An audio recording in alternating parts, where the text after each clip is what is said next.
Welcome to the Finding Financial Freedom podcast with the Frugal Physician, where Dr. Disha Spath will be your companion on this exciting financial adventure. Get ready to conquer debt, build wealth, and embrace a mindful spending lifestyle that will empower you to live life on your own terms. Are you juggling six-figure student loans, career exhaustion, and the pressure to do it all? You're not alone. You don't have to figure it out alone either. Earned is a fully comprehensive wealth and tax firm, purpose-built for doctors like you. From student loan strategies to considering an S-Corp, Earned helps women physicians take control of their finances, so money becomes a tool to build wealth more tax efficiently. Earned's unique Dr. Wealth playbook includes tax planning, investing, insurance, career advisory, and more. It's a holistic approach from advisors who get the financial pressures of your profession. For a limited time, Frugal Physician listeners can visit earn.com/frugal for exclusive access to this comprehensive planning at a discounted rate. Go to earn.com/frugal to secure your discounted rate because you've earned it. That's earn.com/frugal. Welcome back to Finding Financial Freedom with the Frugal Physician. I'm Dr. Disha Spath, and I am thrilled to be your companion on this journey to financial independence and joyful living. Today's episode is all about flipping the script on traditional retirement. Instead of grinding for 40 years and waiting until the end of your life for your dream life, what if you could sprinkle mini retirements throughout your journey? Joining me is someone who has done exactly that multiple times. Jillian Johnsrud is a pioneer in the mini retirement movement. She's taken over a dozen career breaks by the age of 40 to travel to 27 countries, adopt 4 children, invest in real estate, and chase passions most of us keep on the back burner. She's the author of Retire Often, host of the Retire Often podcast, and a sought-after coach helping others design their own breaks without sabotaging their careers or their finances.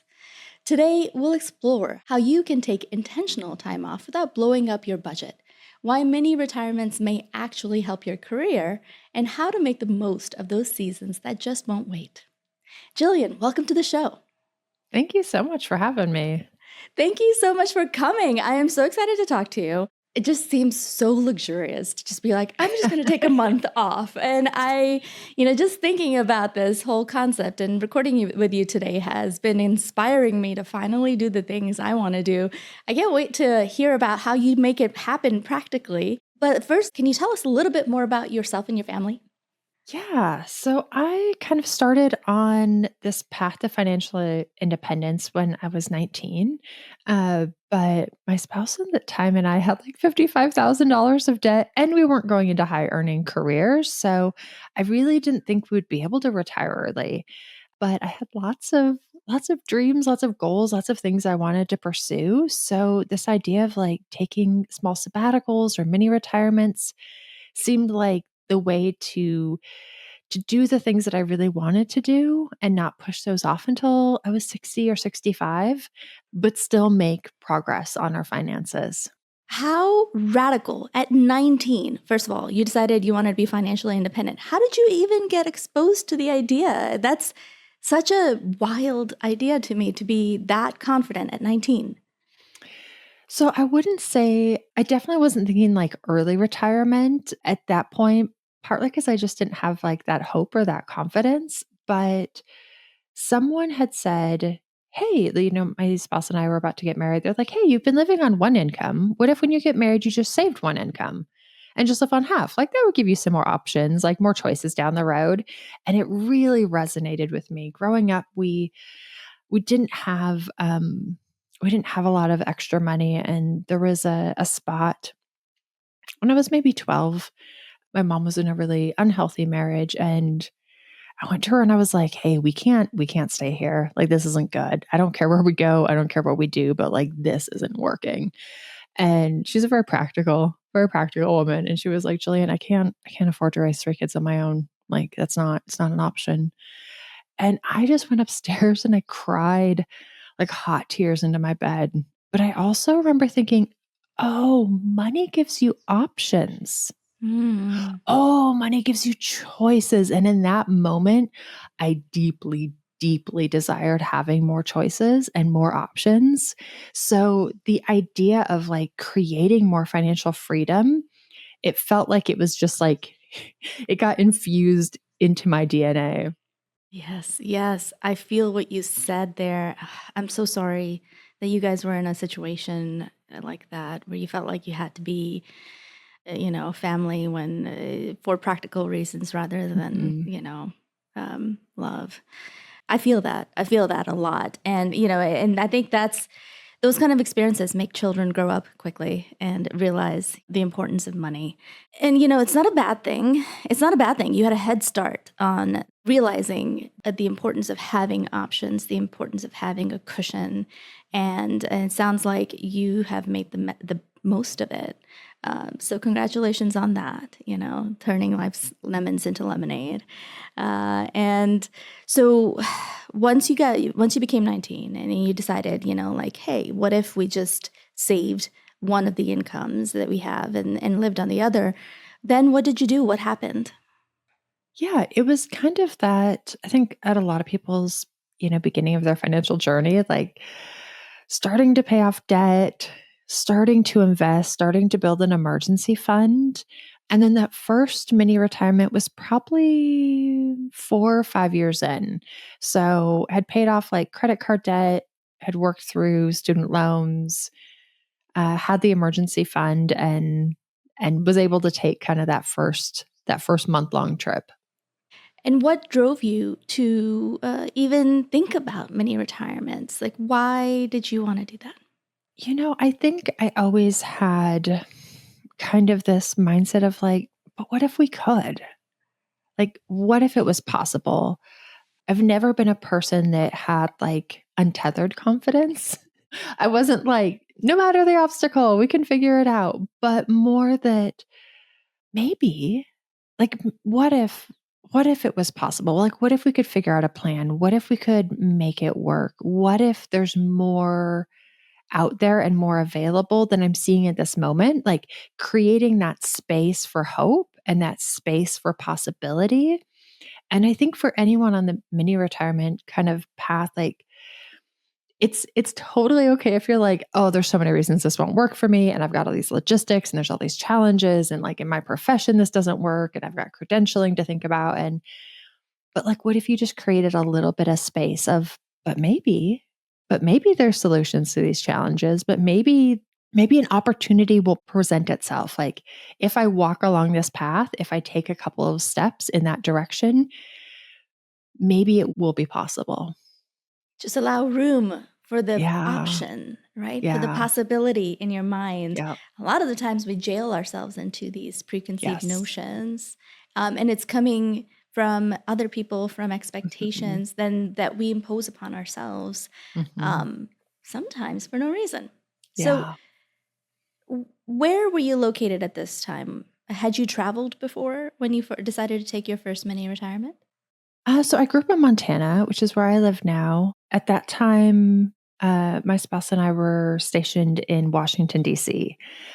So living in a very different, very different culture than like farm and cattle country in Montana. Yeah.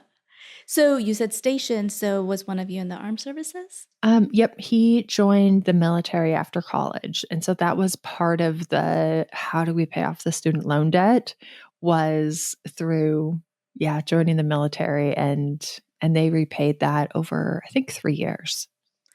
Okay. And how about you? What was your career or is your career? I did a lot of normal jobs. Like, I think it is a little unique in the FI community in that like usually there's one or two really high earners. I just did a bunch of normal stuff. I worked at Starbucks and I worked at REI and then I sold high-end mattresses. I worked for a church for a while. I did commission sales for furniture. Yeah, just like a bunch of really normal stuff that it's funny though, because it felt very random in the moment. Like, it was like jobs that were available, and I'm like, "Yeah, it sounds fun." But now looking back, I'm like, "Man, in each of those jobs, there's things that I learned and skills I developed that are so incredibly useful for me now. Absolutely. I want to dig into that, but I think I need to understand like your financial situation a little bit better. So let me ask you a little bit more about that. Yeah. So your husband had student loan debt and he was in the armed services. It's not Yeah. easy to take a month off in the armed services, right? I mean, it's Um, hard to get kind of a yeah. continuous time off like that. Yeah. So what was he doing? He was in the Army, and he was a chaplain's assistant. And so, yeah, the first couple we didn't always take mini retirements together, which I think can be another misconception that like both people have to step away from work for the whole time. And those are logistically a little bit more challenging to pull off and mentally and kind of psychologically more challenging to step away from all work and all benefits and things like that. So, especially if people are earlier in their financial journey, it's okay to take turns. Like it's okay for one person to stay working and the other person to take time off and to switch back and forth. So he didn't take very much vacation time when we lived in DC, and then we got stationed in Germany, and he had a ton of vacation time banked up.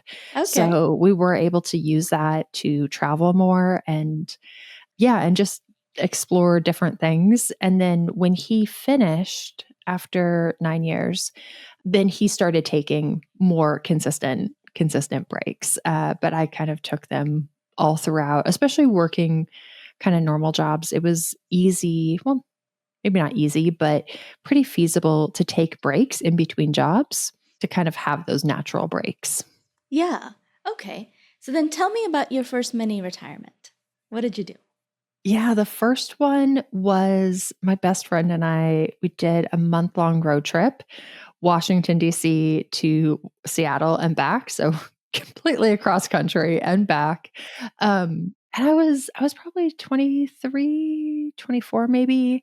And it was perfect. You know, sometimes I talk about this idea of like leaning into seasons of life with expiration dates. And it was definitely one of those trips. Like we stayed with friends, we stayed on people's couches, like we slept in the car, we slept on the frozen ground. Our tent got collapsed by snow. We almost got trampled by bison. Like it was an incredible trip for a 23-year-old. And at 42, I'm absolutely not doing that again. Like so glad I did it. Had so much fun. And that season of life is gone. And so fully leaning into those things that might have an expiration date, like when your kids are really little or when you love staying in a youth hostel with like 20 strangers and no air conditioning, like Yeah. but your preferences might change as you get older. So yeah, kind of mini retirements are a great opportunity to just kind of go all in on that thing that it's not going to last forever. It's definitely not going to wait till you're 65. I like that. As physicians, we often find it hard to take time off, especially like a Yeah. month off. But there are built-in breaks in our career trajectory, Mhm. and Yeah. when we graduate college, when we graduate medical school, fourth year of medical school is really pretty lenient. And then after we get done with residency, before we start our attending job, these are all Yeah. opportunities. And as we become attendings, if we're in, changing jobs, that Mhm. what if? What Yeah. if you could just schedule some time to give yourself a reset, right? Yeah. And lean into that transition and just really make it a rejuvenating experience by Mhm. taking some time for yourself. That's Yeah. something we could do as physicians. So tell me about some more of your mini retirements. I Mini retirements are one of the reasons I love them is they're a little bit like a Swiss Army knife. Like they're a tool that can have lots of different functions. So sometimes people associate it with like an epic vacation, which it totally Hmm. can be. Hmm. Could be a great adventure, lots of travel, but you can use them for lots of different reasons. You can use them on the personal side to improve your health, to recover from burnout, to spend time with people you love, to develop a hobby or an interest or volunteer. Like there's a lot of different uses on that side, but you can also use them personal, like professionally or financially. They can be wealth building activities as well. They can be career building activities. And so figuring out kind of what it is that you need for this next one, which is why I called the book Retire Often. Like, not like take one epic mini retirement and then wait for another 30 years. Like, if we do this frequently, if we do this often, we can give each one a specific purpose and kind of lean into these different areas of our life for whatever we need at the moment. Mm-hmm. Has a mini retirement helped you recover from an emotionally difficult situation? A couple of them. A couple of them. Actually, that first one, the road trip with my friend, the thing that kind of sparked that was that I had a miscarriage. And a lot of people have miscarriages, and it's like a So blip sorry. on their journey of building a family. For me, it was all of the trauma I had successfully suppressed in my life. The dam broke and I could not scoop it back up. Like, I could not, it was all out and I couldn't fix it. I couldn't get back in. And my employer was like, yeah, we don't know. We don't know what to do with you. Like, just take a month off, just go somewhere else, sort out your stuff. Like, come back. Hopefully you fixed yourself. And it worked. Driving across country, lots of cornfields in Nebraska, lots of wheat fields in Montana, staring at the mountains. It definitely helped me sort through that. But yeah, like lots of different ones. I took a month off in my late 20s to do intense outpatient therapy, like 6 hours of therapy a day, which is exhausting. It's like a full-time job. Like, there's no way you could do this alongside work. But it was like a full house renovation. It was like rebuilding the foundation and redoing the electrical, and I delineate my 20s as before that month off, my personal growth trajectory was one angle, and then after that month off, it was massively different. And not that it finished the work, but it was such a strong start to the work that I could maintain that kind of growth and that intention in my life. And, I was maybe 27 at the time. Now I'm 42. I still benefit. Like, I'm still on a different trajectory because I took that month and really invested in my mental health and sorting this stuff out. I 100% agree. The inner work that we need to do sometimes that is manifested by the burnout or whatever it is, the emotional difficulty that we're dealing with in the moment. There's a lot of inner work that needs to be done, and there needs to be time for that if there is trauma in your past. So, what distinguishes a mini retirement from a vacation? So there's three elements, three characteristics that I would classify something as a mini retirement. One, it's a month off or longer. It might be 3 months or 6 months or 2 years, but a month or longer. I find a month is kind of the minimum effective dose to really start to feel some of those benefits. The second one is stepping away from your primary career or from your 9 to 5. So sometimes people do explore their career options, they do volunteering, like there might be other things that you're doing that have a professional feel, but you're stepping away from that primary career. And then the third characteristic is to focus on something that's meaningful to you, something hopefully enjoyable, but really something that matters. And when you get those three things, a month off or longer, stepping away to focus on something that matters, they can be really transformative.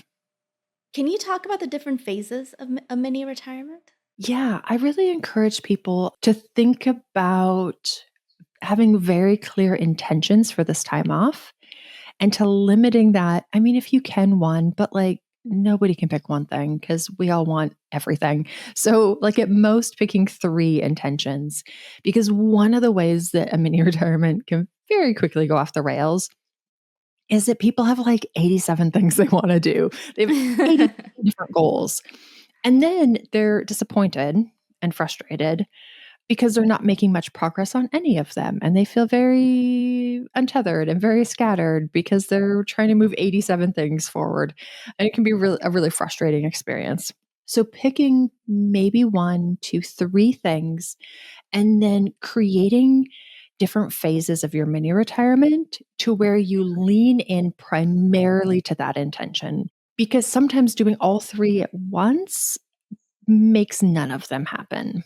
Like if someone said, hey, I really need to recover from burnout. Okay, cool. I really want to travel. Awesome. And I really want to like start my own practice or start this side hustle or start a business. Awesome. You cannot do all three of those on the same day. You are not recovering from burnout while you're traveling, while you're starting a business like that. Those don't fit in the same 24-hour period because you're not really doing any of them well. So let's say you have 3 months, take a month to just recover from burnout. Take a month to really get yourself in a good spot. Take the second month to travel and lean into that travel, really enjoy it. Now you're not burned out, so you have more energy. Focus on that. And then take the third month to focus on this new endeavor, because it also does something really powerfully psychologically in that it gives you permission to do the thing you should be doing. It tells you what that thing is. If you're recovering from burnout, you're not like, but like maybe I should go somewhere today, or like maybe I should like work on that website, or maybe I should be networking. It just gives you permission. No, I'm recovering from burnout. That's my intention. I'm going to optimize my whole day towards that one goal so I can actually make some progress. And it helps people feel less. There can be this little sense of almost being like untethered, or kind of this free floating anxiety because people aren't sure what they should be doing, but they're pretty sure they're doing the wrong thing. So having that intention like grounds you in the, no, I should go for a walk. I should be reading a book. I should take a nap. That's exactly what I should be doing right now. Yes, there's so much guilt associated with taking time off sometimes, and I feel what you're saying. Like, even when you're taking the day off, you're like, oh, but there's these other things I should be doing. So just giving yourself permission to turn off the shoulds, because you've put the shoulds and given them their own time space, could really free up the off time for just enjoyment and whatever it is you need to do in your inner self, for recovery. I love that. But I'm hearing this. It sounds fantastic. But I know there are other doctors out there like me that are probably in their mid-careers. They've gone past the built-in breaks of the medical training pathway. They might be burned out, working a lot. A lot of physicians have panels that they can't, patients that are counting on them, appointments that have already been made. What do you say to someone who feels too essential, to other people's well-being to take a break? Yeah, that is a common challenge. The kind of like, I'm too important. I'm really critical. Like I can't, no one's going to survive without me. And there are more logistical challenges, but there's two things I think about when we start to problem solve this. One, what if you moved away? What if you had to leave and move to a different part of the country? Like what would happen? How would things would have to go on without you somehow?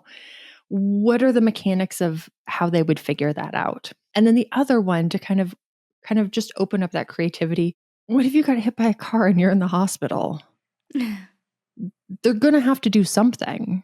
Like you can't show up for work tomorrow, so you're going to be out. What are the mechanics of how everyone around you would problem solve this and figure this out? Because there's some path forward. Like the hospital doesn't burn down. Like that's not the end result. Something happens. Things move around to make this work out. And so sometimes it can be, you have to like, there are legitimate logistical challenges that you have to bring some solutions to, and you have to think through. And it's not always going to be comfortable or easy. Some people do take a month off. Some people, and this is, I would say medical profession is kind of one exception to this rule. I generally say, if you love your employer and you want to negotiate time off, negotiate 1 to 3 months. And that can be true. I would say in the medical profession is the one exception where you can negotiate a year off, where you're like, hey, yeah, I need a break. Sorry. And your employer will be like, no, no, no, no, no, no, no, no, no, no, no, no, no, no. How about we, okay, let's think this through. Like, don't just leave. Will you promise to come back? Will you promise to come back? Okay, I get you need a year, but like, will you come back in a year? Like, can we figure that out? And it is one of the exceptions in that there are a lot of rotating medical professionals, like when people go on maternity leave, or there are people that like just full time come in and sub for other people Yeah, where you like don't locums have, coverage. yes, where you don't necessarily have that for like CFOs or some other professions. Like nobody comes and subs for you. Like, so you have that option. And I remember I was talking to a dentist once and he was like, yeah, but that's so expensive. Because he owned his own practice. And he was like, Yes. it's so expensive It's to so bring someone in expensive. for it. And I'm like, yeah, but it's money. If this means, if you do this repeatedly, and this means that instead of like having a heart attack at 55, you can actually work till you're 60 because you've had all of these breaks built in. Like, yes, it costs more money, but it extends your working career in a meaningful, enjoyable way to where you're not like killing yourself to stay in it. Um, and also like the identity struggle of like stepping out of it can be, you know, a whole nother thing. So I think it is possible to negotiate off. There are so many logistics, but the other probably easier solution is just getting a different job. And for medical professionals, because it can be tough to step in and out, you know, take 6 months, take a year off. I had one coaching client that was like a kind of family physician, and just took a year off. And she wasn't sure she wanted to go back to that. But when she was ready to go back, there's lots of options. It wasn't like, oh, no one's hiring. No, people are hiring. Yeah. Yeah. There's a strong job economy out there.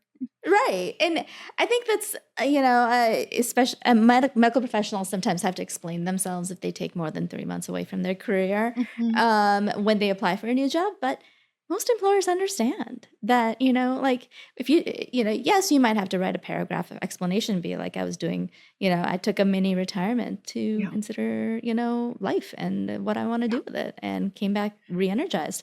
People understand that. And, and everybody understands the struggles in medicine. And I love the fact that to reframe this in your mind as this is an investment into the longevity of my career. What if it cost me $10,000 or probably more, $20,000, $30,000 to get coverage for this month, but I will make hundreds of thousands of dollars more because I'll be working for 10 years longer than I foresee myself working right now, right? $1 million more, the return is exponential. If you do that inner work, take that time, really invest in your well-being. And that is, so, but I do, like, now I'm thinking about it logistically, I've opened the possibility in my mind. For 3 months, I'm not a doctor. Like that identity crisis that you mentioned earlier, how do you deal with that? So here's the funny thing especially in the FI community, when we're talking about like early retirement, is that taking 3 months off, taking a year off can feel so scary and so daunting for lots of reasons, financial reasons, career option, identity. And because it feels close, we feel those things very intensely. If taking 6 months off is going to be hard, retiring for 40 years is not easier than 6 months. Like, it's true. way bigger and it's way harder. And if you can practice this, like, it sucks not. If people have been making a lot of money and saving a lot of money, man, that can be our jam. Like, we love it. Like, we love investing, we love saving, we love the savings rate, we love earning money. Like, all of that's like pure dopamine. And it's like driving down the interstate at 80 and then you retire early, you pop that thing in reverse and it is disorientating. Like, it doesn't feel awesome. And so if that feels overwhelming and scaring and hard for 3 months, how is that going to feel when you're looking at a 30-year retirement? Like 30 years. is way harder than 3 months. So Right. mini retirements give us practice. Yeah, because we have to work through this. It's a learning curve. We have to figure out how to not earn money. We need to figure out how to pull from investments. Heaven forbid we pull from investments. Figure that out over 3 months. We have to figure out our identity and our purpose outside of work. Practice that for 3 months. Don't practice it staring down 30 years. It reminds me a lot of like if someone told me, "Hey, I really want to run a marathon. I'm super excited to run a marathon." I'm like, "Oh my gosh, that's awesome. Have you done like 5Ks?" And they're like, "No, no, no. No, if I do a 5K, I would run a marathon like a month later. So I'm just going to sit at my desk and work for like 60 hours a week so I can get to the marathon sooner." And I'm like, like you're not going to practice any running? No, I don't need to practice. I've been listening to podcasts about running marathons, actually. I've read a couple books about running. I'm going to be awesome at it. It's going to be amazing. So I'm just going to work super hard and not run so that I can get to the running faster. And I'm like, oh, that's an interesting approach to life. Like, I don't see Why that do you put going it wrong that at way? all. Like, no problems there. But that's true. That's the reality of a lot of people trying to fire, right? That they work super hard, like their job is their entire life. We're working, saving, investing, working, saving, investing as hard as we can go, just so we can retire early. And then not just 30 years, have 50, 60 years of not working, not being a doctor, not being the person that you were, right? Your identity is just like completely gone. Yeah. And so like, why would you you should build in the practice earlier. I like that. And there is a sense I find, especially with medical professionals, because it is complicated, unwinding the meaningfulness of our time, our purpose, our identity from our work. There are some professions that there's a big disconnect. Like if you're a plumber and you stop being a plumber, you're like, whatever. Like I'm not all in on being a plumber. Like this is not a big part of my life. This is what I do for work. And there's some professions that it's different. And I find for a lot of people in the medical profession, like finding a different modality of work, finding a different way of still participating, but having it be like 20% work and 80% life gives enough. It's like enough of a container to solve some of those problems that are really hard to solve. And it can be hard to imagine that when you're in the thick of it and it's overwhelming. But I find the more people take mini retirements, the more they go, oh, there's a few different things I could do actually. Actually, there's a few different ways I could organize this work to where it's not a detriment to me. It's actually a value add. Doing this 10 hours a week, doing this 15 hours a week actually makes a bunch of different areas of my life better instead of worse. But it's tough to explore those and experiment with those when you're working 60 hours a week and you have no bandwidth. But a mini retirement really gives you the opportunity to. I had one client who was a dermatologist and took a mini retirement and started consulting for Google for AI like cancer screening detection. And just like, it was like just an enjoyable little side hustle that she could do of like helping train AI to how to detect, if someone took a picture of their mole, like, do they need to get this checked out or are they probably good? And there's a lot of different cool things out there. But it takes time to explore those and to have the bandwidth to even emotionally consider those. But it's worth the investment, not just for, like you mentioned, the extra income you might earn, but the compound interest. If you can delay pulling your money from like 60 versus 50, whatever you've saved, it's going to double. Like you're going to end up with twice as much money if you can work at least just enough to cover your expenses for that 7 to 10 years. Yeah. So, okay, speaking of money, how much does a mini retirement, let's say a month-long mini retirement, how much does it cost? So this is one of the great things about mini retirements is that they come in all different prices. Like it doesn't have to be massively expensive. I took a month off last year to learn tango. I spent $1,000. I gave myself $1,000 budget to learn tango because I was thinking about my 80-year-old self. And what did I want to give her? And I met people at tango that were like, they had all these friends and they were so active and they were mentally like super sharp and physically active and social. And they were doing all these cool things. And I'm like, oh my gosh, my 80-year-old self really wants that. Like, so I'm going to give her this gift and I'm going to learn tango. And if you're earlier in this is one of the things I go through in the book of like how to plan it. If you're earlier in your financial journey, front load the more expensive things. If you've got a bucket list of 80 different things that you think would be cool, front load the more affordable ones. Do the road trip in a camper, learn how to play guitar, like plant a garden. You don't have to do an around the world cruise in your 30s. Like that will wait till you're in your 70s. You will be fully capable of doing that then. But in general, usually, and there's a lot of different ways you could do this, usually a mini retirement, I say up to 50% of your take home pay is like a good standard budget. So if you're bringing home, let's say 10,000 a month, maybe spend an extra 5,000 of that a month on your mini retirement. So it really can be proportional to your income. And that works well because that's typically what people are kind of accustomed to. Like if you bring home $2,000 a month, you're accustomed to a certain type of lifestyle. If you bring home $20,000 a month, you're accustomed to a slightly different kind of lifestyle for the most part. And so keeping your budget proportional to your take home pay. But the reality is if you're doing longer mini retirements, especially, a lot of people, it's so much more affordable than they think. I had a guy that I interviewed on my podcast. They lived in Boston, so kind of an expensive area. They quit their jobs. They moved to France for a year with their 2 little kids. Wow. They spent $40,000 living in France for a year.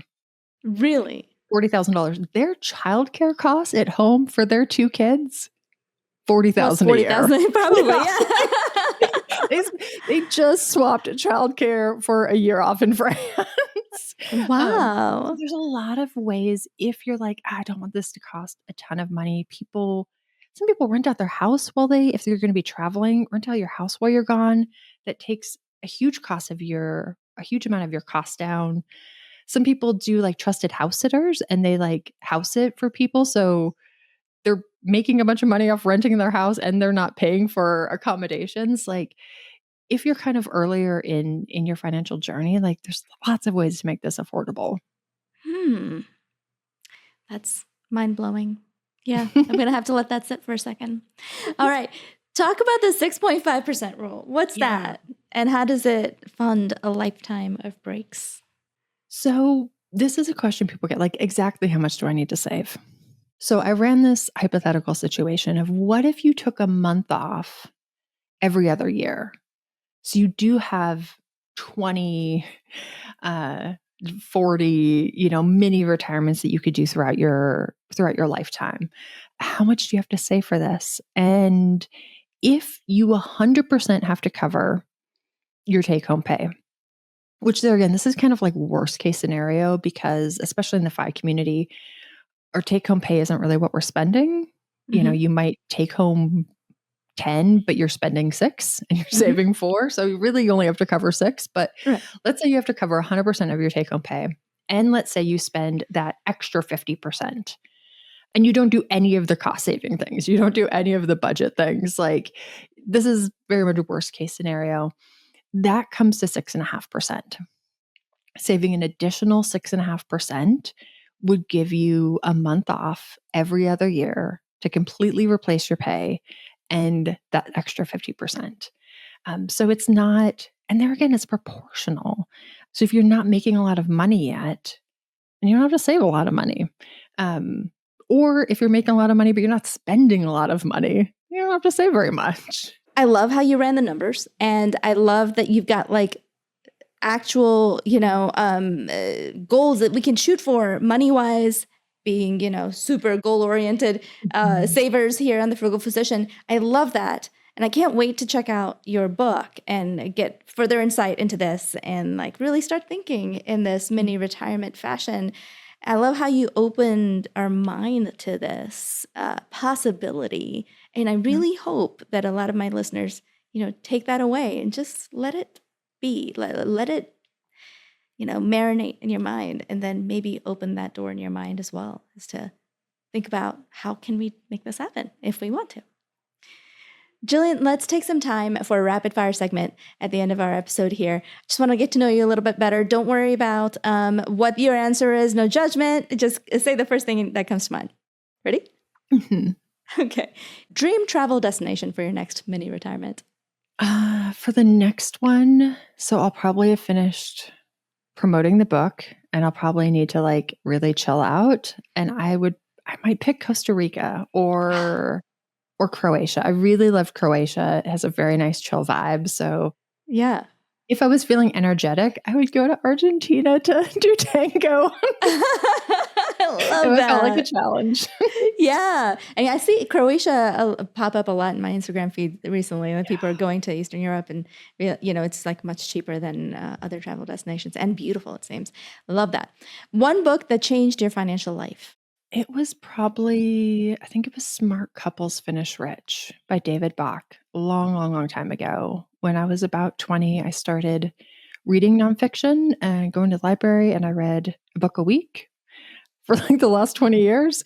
Love that. Read like 1,000 books. But that one was the first one that I started to imagine that maybe more was possible than I had thought was possible. Yeah, it got me organized, but it also kind of got me over some of like my financial fear. Love that. Favorite podcast that isn't your own? So I don't actually listen to podcasts. I have a podcast and I don't listen to them. I do watch some YouTube stuff though, which I think they're probably also a podcast. What I've been listening to lately, which is like, I don't even know why. So I can't even explain this, but Renaissance Periodization is by also a doctor of like exercise and science, but it's about kind of like bodybuilding and weightlifting. I don't even go to the gym. I'm not a bodybuilder. It's definitely for like 25-year-old bros. And I don't know why I'm there. Like it's like a 42 mother of 5 who doesn't go to the gym, but I like it. That's probably like how I watch like, reality television sometimes, Bachelor or like Real Housewives or something. It's just like kind of voyeuristic to see just someone else live a life that's totally different from mine. Yep. So you gotta get that. All right. Jillian, this is so much fun. Thank you so much for sharing your journey and your wisdom with us. You've truly redefined what's possible for working professionals who want more balance, adventure, and intention in their lives. For anyone listening who's feeling burned out or stuck on autopilot, Jillian's story shows you that you don't have to wait until traditional retirement to live your life. You can take a pause, realign, and come back stronger. If you want to learn more, grab a copy of Jillian's upcoming book, Retire Often, launching September 9th, or check out her podcast and coaching at retireoften.com. All the links will be in the show notes. Before we go, here's some questions to ponder, though. Discuss with your accountability partner, your life partner, your accountant. What are 3 goals that would define your ideal mini retirement? How can you use your next vacation as a test run for a career break? What would you need financially to take 1 month off next year? What story would you tell an employer about your time away? Could you downsize your life temporarily to afford a longer break? Is burnout affecting your productivity and happiness right now? And finally, what's holding you back from taking a mini retirement? And how can you overcome that? To our listeners, remember, life's most meaningful seasons don't have to wait. You don't have to retire once. You can retire often. Until next time, stay frugal, stay free, live fully, y'all.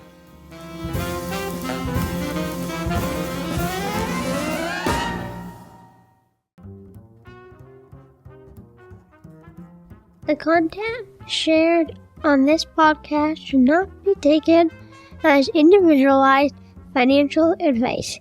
We are here to share our knowledge and experiences, but it is crucial to consult with professionals such as accountants, financial advisors, or attorneys who can provide personalized guidance based on your specific needs.